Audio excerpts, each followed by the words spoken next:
Hello, everybody, and welcome to Wall Street Hackers, where we talk about investments, which everybody can use a little bit more knowledge in that area. And while we're doing that, before we introduce our speaker, I was doing some studies on the S&P 500, which everybody says, oh, it's great. I'm in the S&P 500. I'll just go to sleep. Well, here's the interesting study. By the way, you can do it yourself. Okay, it's kind of an interesting study. I did it years ago, and it's really hard to believe. But riddle me this, Batman.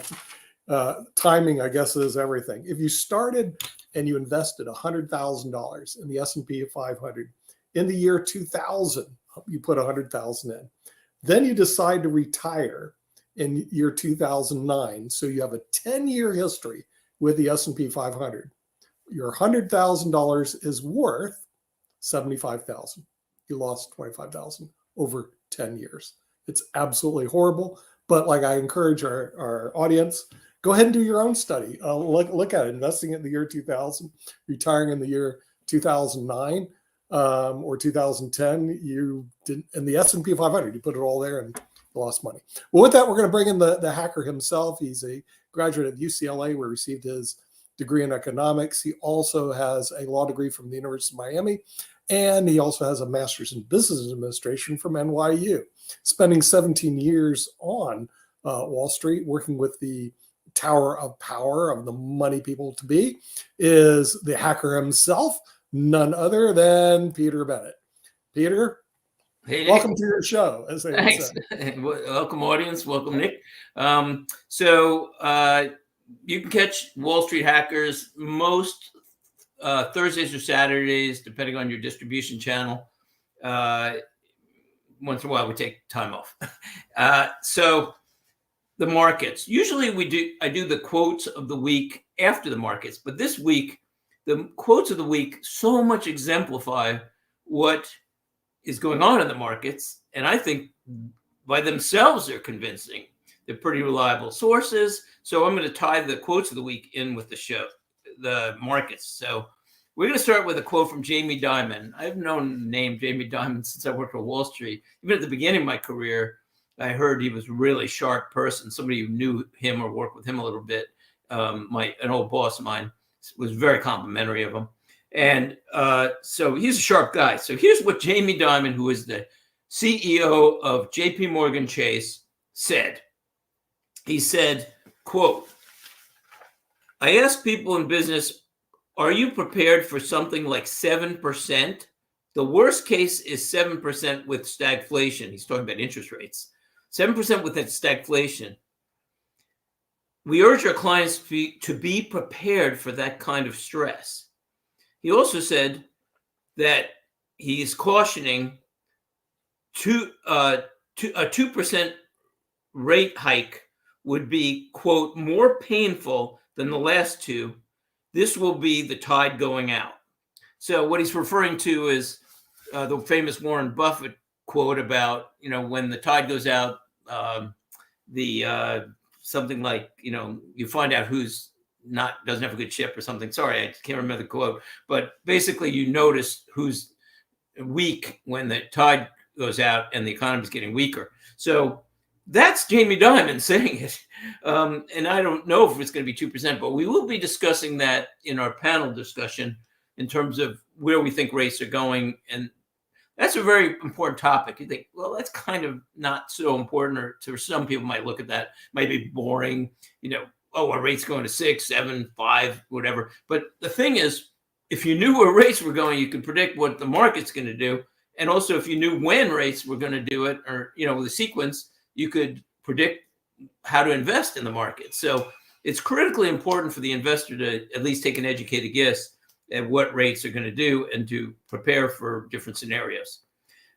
So we've been talking about rates for, all the reasons we think inflation's out of control for about 1.5 years now. So he's just saying what I knew, a long time ago.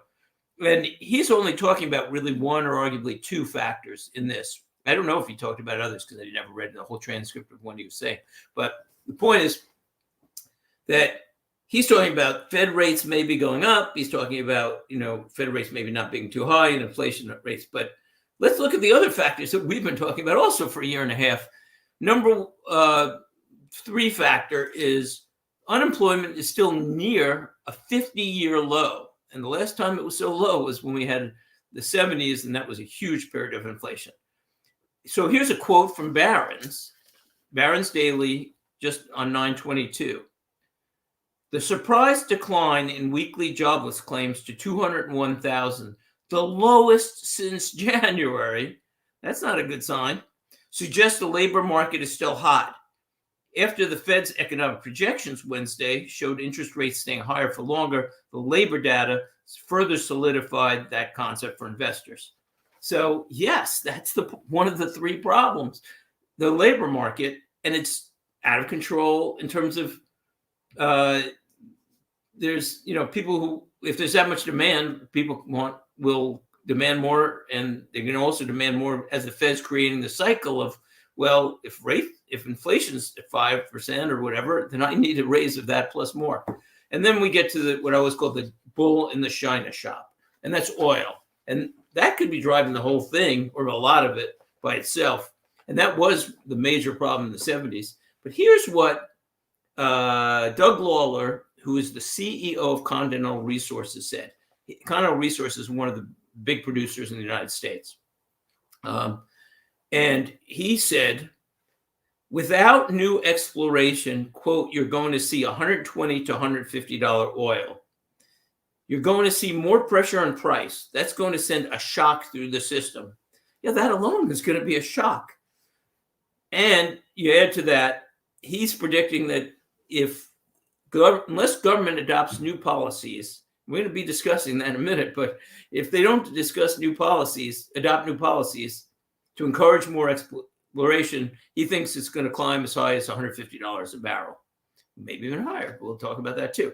So you add that to the fact U.S. oil production has now fallen off since hitting a high in July, and it's the 3rd monthly decline in October. Now, oil is high. As a matter of fact, it hit around 93.68 yesterday, which was the high for the year. But production's going down. That's not a good sign. There's something structurally wrong. And this is the real problem. And I talk about this all the time. Everybody in government should be scared about this because there's a huge structural problem. It is the following. Oil and gas companies are putting in an estimated, and I think it's a reliable estimate, give or take, 40% too little capital into oil and gas projects to maintain oil production where it is. That comes from USAC, a former investment. I'll look at it again sometime maybe. But they're experts in the field, and they said that. Now, you might not believe them, but all you have to do is look at the actual investments of the oil and gas companies. So until 2015, they were putting in a lot of money.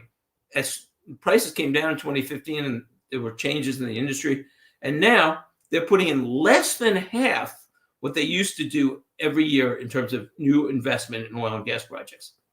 So why is that? Well, you can figure out some of the reasons. Governments in the United States and the world have a theory that if they can crush oil production, that everybody will switch to solar, which is not really reality because it's going to take a long time to switch.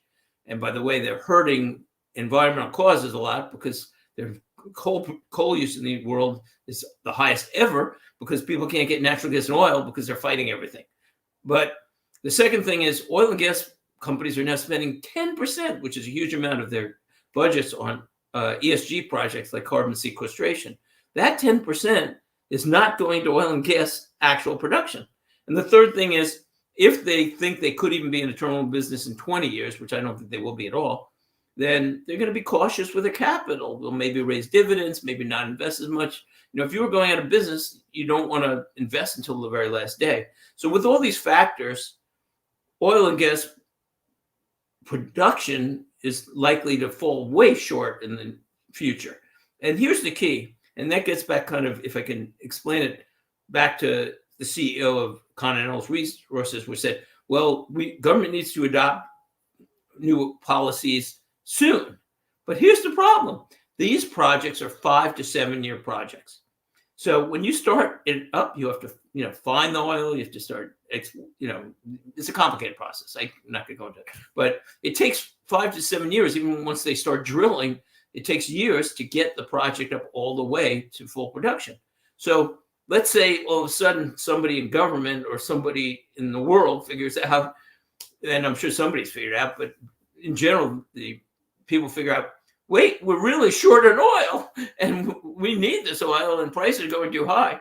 Well, they're not going to be able to say, oh, okay, next month we're going to double our production because it's going to take years. So this is a potential huge black swan, which you can look up if you don't know it, but it's an unexpected event. So this is a likely black swan, in my opinion. Sooner or later, if you don't invest in oil production, you don't get what you need. And I think it's going to happen. So it could be this year. It starts really hitting, but the long-term trends in inflation and the Fed trying to be longer for lower, well, higher for longer, and all these other trends, it is going to take some pain in the economy to get things under control. And we're going to be discussing that again in the final segment. So 5 most interesting stories of the week. Number 1, I've given up on trying to stay away from politics because even though, I have some problems with issues on both parties, but the thing is, it's just too interesting and it's too relevant. So it was kind of surprising, but the Washington Post, which is a very liberal paper, totally liberal, ABC News poll, ABC is the same, has had Donald Trump up over President Biden in a hypothetical match, 52% to 42%. Well, they said 9%, so it must be a rounding error. But so they have Donald Trump up 40 by about 9 or 10 points. There's so many points from this. Number 1, the Republican candidates who are running against President Trump, their strongest argument was and is, I'm more electable than Trump, because people like Trump. They probably like a lot of the Republican candidates too. But how are they going to argue that I'm more electable if now that it seems clear that Trump is very electable? Number 2 point, the Democrats have very few alternatives for President Biden, and time is slipping by. So Gavin Newsom is not a great candidate. First of all, he's got some real baggage from California. San Francisco is basically collapsing, among other issues in California.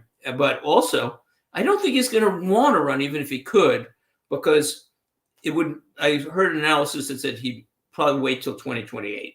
Why? Because the Republicans will be strong in the next election, and then he can run against a president instead of, if it's a Republican president. So, and he's young, he can wait, buy his time. Another point, the media has caused a disaster. The liberal media, most media is very liberal. And if you're liberal, you may not like that, but it's true. You should compare, cross-check. Admittedly, Fox News, I watch more Fox Business, but, they definitely have a slant conservative, but as much as they're to the right, the liberal media is like 98% generally, I'd say, to the left. They're further to the left than Fox is to the right, although they're both slanted.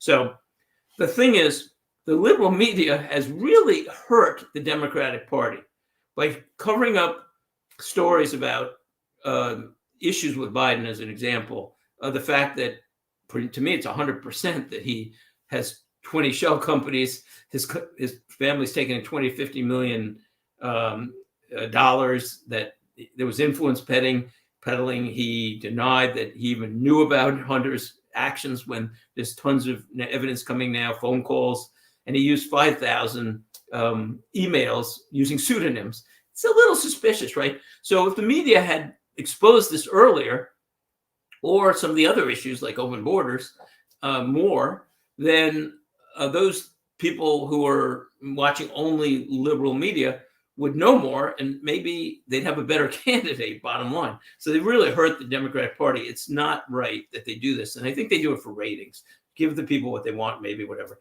And the final point is, this is just a prediction, but I think on the Republican side, I could see that it'll likely be President Trump as the nominee. And then he's probably going to pick, my guess is number one, Kristi Noem, and he'll have a female running mate, the governor of, I think it's South Dakota, one of the Dakotas.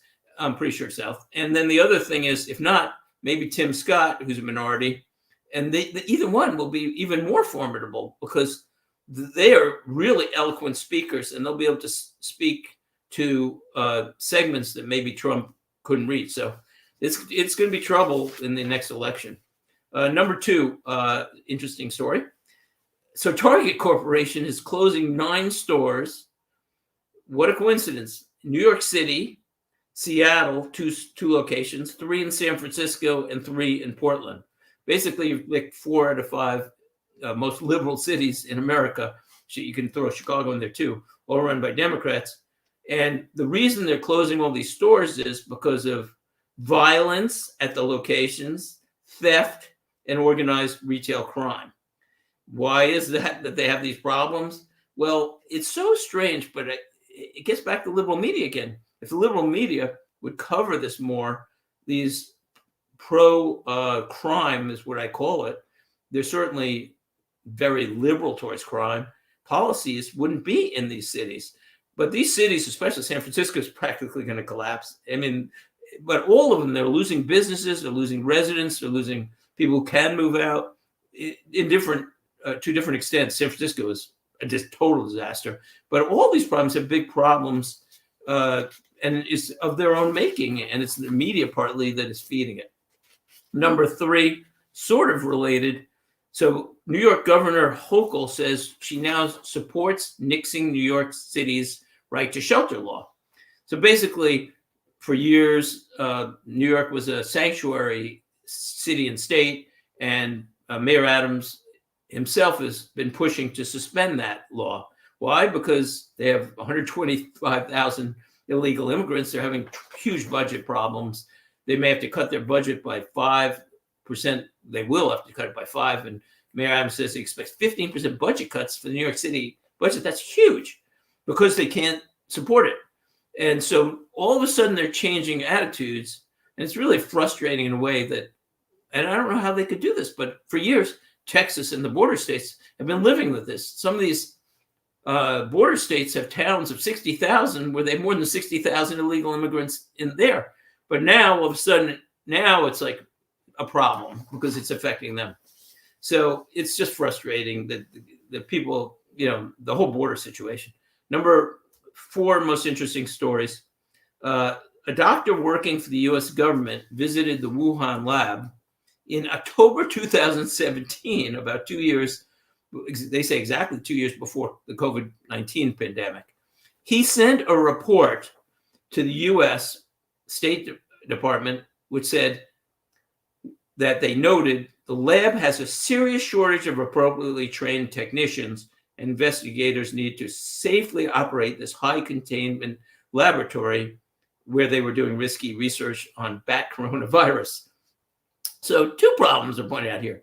One, I could never understand as soon as I heard this. Why was the U.S. and Dr. Fauci particularly, because he was the one who was actually doing it, funding a Chinese lab to begin with? Why are we giving money to China to do research on this? We could do it ourselves and keep the money in stock, but we just throw money around. The second thing is it was incredibly incompetent to ignore these concerns. Had they actually paid attention to the lab that they were funding, they probably could have prevented COVID to begin with. So, and finally, a different story. This is a story out of science fiction movie for sure.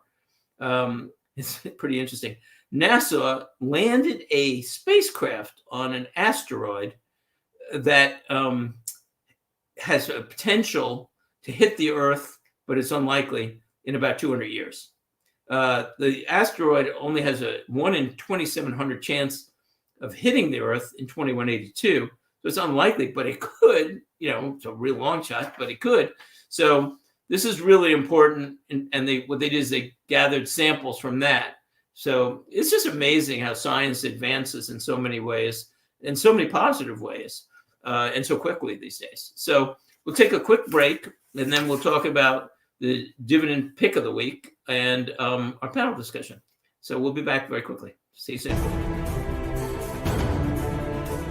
One of the things that business owners forget a lot is to prepare for their own retirement. Hi, my name's Nick Palavita, and today I'm with a very special guest, a certified financial planner, a chartered retirement plan specialist, and president of National Pension Partners, Max Culiet. Max, tell me what you do at National Pension Partners. Well, Nick, we help successful small businesses and professionals put together retirement plans that provide them the maximum retirement benefits and big tax deductions at the same time. Well, how do you do this? Well, we get on an internet conferencing system with the client. We review their goals, what they want to accomplish, and then put together strategies to help them in implementing a retirement plan that benefits them, not everybody else. Well, that sounds really good, but how much does this cost? Well, it's really not bad because the first consultation is free. That allows us to go through and discover whether this strategy works for that business and for you as the business owner, and helping you maximize your retirement. Well, Max, how do we get this free appointment? It's really pretty simple, Nick. You can either go to our website below or call us at 877-252-1692, and then we can set up a time with either myself, Nick, or one of our other retirement plan specialists, another CPA or advisor in the office, to go over this with you and make sure it fits for you. Hi, my name is Lewis Haupt. I work with National Pension Partners, and I work with businesses to allow them to put the maximum away that they can for themselves and to save taxes. Hi, I'm Brad Coyle, and I'm the brokerage manager at National Pension Partners. We're always analyzing plan fund choices in order to ensure the participant's success. If you want more information on how we can help you and your business put more money away in a retirement plan than you ever thought possible, contact us at the website below or call us at 877-252. And we're back. So what to do?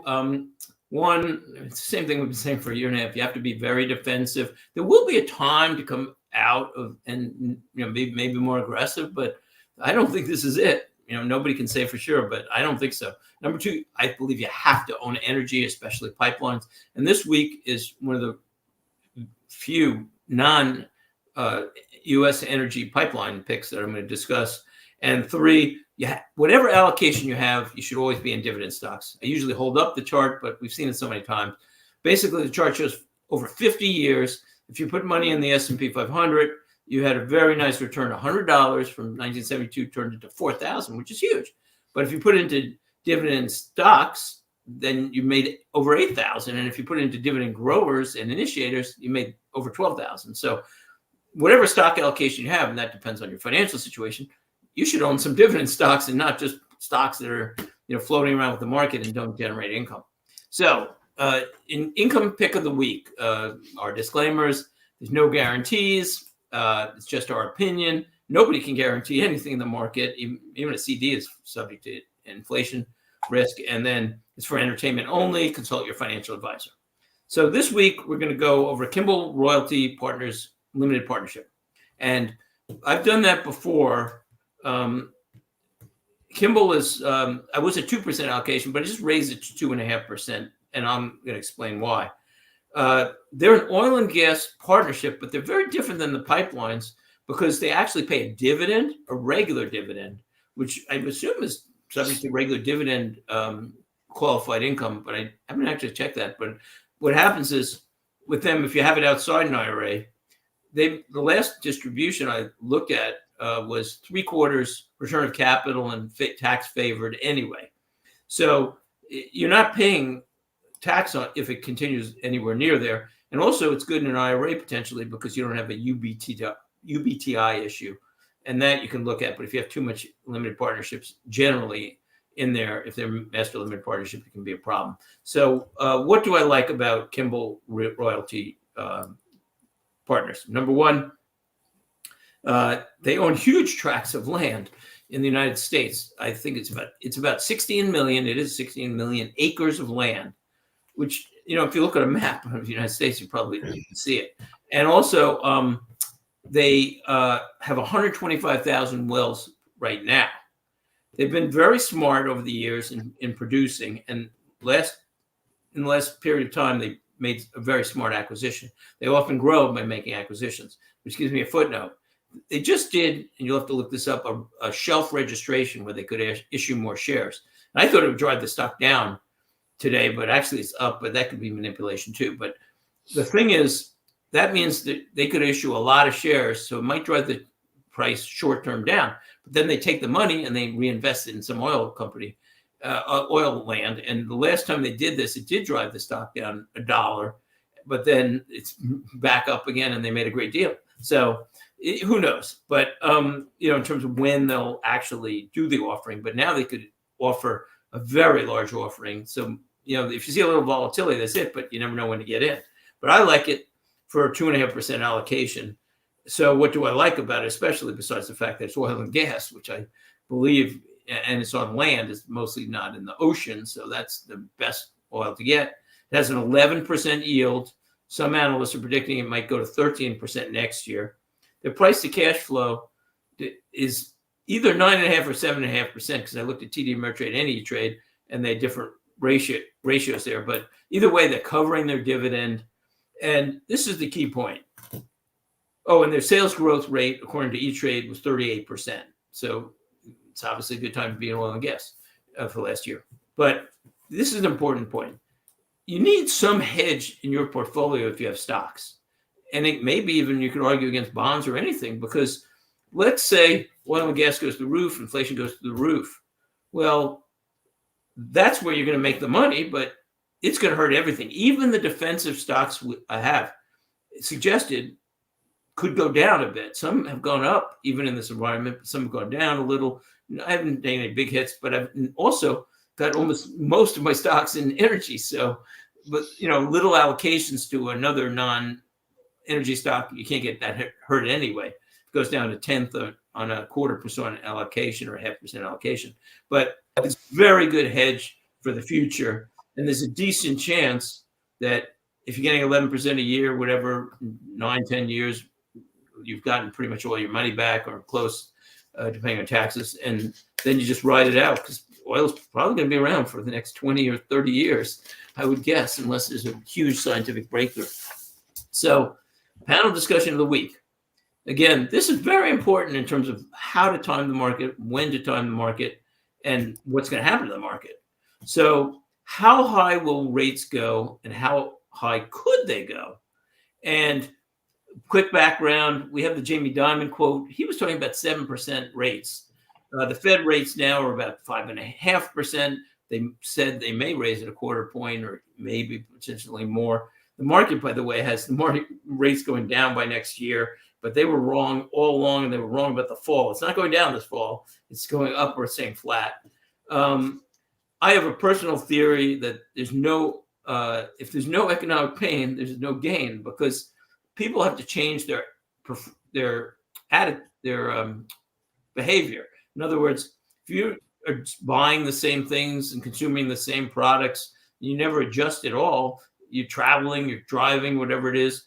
And also, if you're not, your job, maybe you're not working now because you can afford it or only working part-time, whatever it is, you have to change people's behavior. And we're not there yet, obviously, based on everything.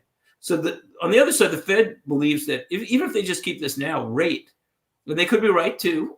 The Fed believes if they could just keep rates here, which have been raised a lot over the last year. I mean, we're looking at, 2.5 now to 5.5. That's a shock. It should be a shock to the system. The system has no, but they believe if you just go longer with these rates, that they're going to wear down the economy, things will turn around, and they could be right too. So the question for Nick is, who's the panel today? How high do you think rates could go, and how high rates would you guess if you were guessing? 7% is very reasonable. Really? But see, the thing is, we have a problem in this country is how long you've lived and what decades have you lived through. And to give you an idea, if you lived from and you were investing, you're in the market from 2010 to 2020, all you saw was low interest rates, as we well know, high stock market. So in your brain, you start thinking the market always goes up and Right. interest rates always stay down. Now, I completed a study. I had to redo the numbers because I couldn't believe it the first time that if you invested in the year 2000 in the Right. stock market in the S&P 500 and you didn't get the dividend stocks, you just went to the S&P 500. After 10 years, you have lost 25% of And let me investment. throw a little footnote in there, and then you can continue. The Yeah, sure. footnote is this was not even a time when there was an oil crisis or rates were rising. Rates were falling steadily during the 10-year period. It was actually after the dot-com bust when all of a sudden people just got too exuberant, like it could or may not be in tech right now because there's a big tech enthusiasm, although these companies are more solid than the dot-com bust. But and they could be fine. I mean, if I had money that I could wanted to speculate with, maybe there. But the point is, there are periods when there's a market can be very risky. And you're right. It depends what decade you're talking about and how old you are. Go on. Yeah. Okay. So now we're going into this next decade. Okay. Right. We're already in it. And 7% is not really unreasonable. When I bought my first home, I was very fortunate. I got an interest rate of only 10%. And I felt great because 10% Yeah, was I remember that. wonderful. Yeah. And the second home I got was less than 10%. Right. Right. But 10% was a reasonable amount of interest to pay on a home, not this 1 or 2%.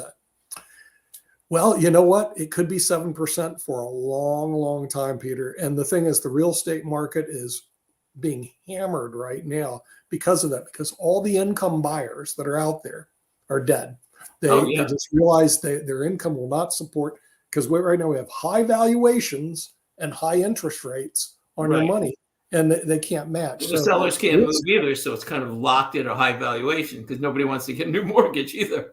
Exactly. So you're going to run in, as I say, you're going to live in interesting times. In the next 10 years, who knows? You could see an average of 7%. Wow, that would be really high, but that could be true. I mean, nobody knows. That's a thing. If you knew, you could, like an option, you could just make an immediate fortune just if you were 100% sure.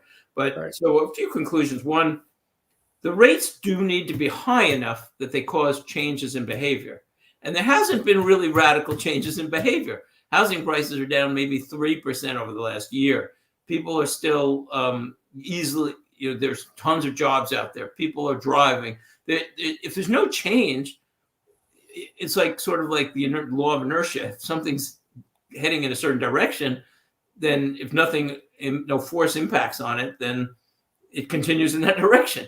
So you need some force strong enough to at least direct somewhat.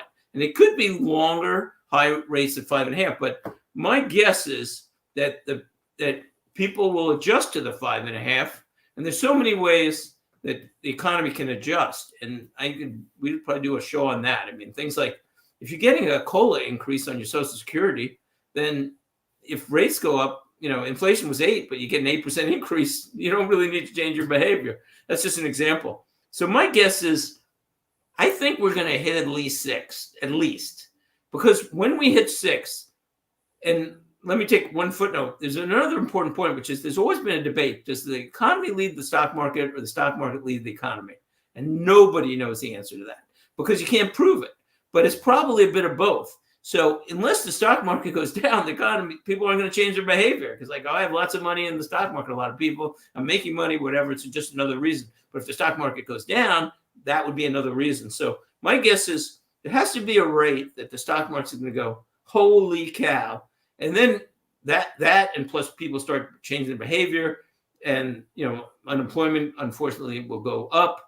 Unemployment will go up. So my guess is minimal of 6 is a guess, and I wouldn't be surprised if we hit a max of 6.25 to 6.5. I think if we hit 7, it's going to totally crush everybody. But you know what? It's not a question, Nick, and that's the thing. The only point I know is that the market is delusional, because the market's been delusional for the last year and a half. Rates are going to go down now. Rates are going soon. We're going to have a soft landing. Everything's going to be perfect. In the fall, rates are going to go down. Now a few weeks ago, they said rates are going down 1%. Now they think it's going down 0.5% next year. I don't even think they're going to go down probably next year at all. I'm concerned if they even go up. So the bottom line is be defensive, own oil, own energy, and and we'll wait till the time seems right. But the market's now in the same level it was in June because of everything going on. So we just lost 3 or 4 months of gains, but it could go a lot further. It could easily hit another low back from a year ago because it had a nice run up. But the economic conditions are not saying to me that it's a bullish market in terms of the fundamentals. Technicals, hard to say. So that's it. We're out of time. Thanks for watching. As Kim always says, get healthy, get wealthy, and we'll see you next week. Bye-bye. Bye-bye.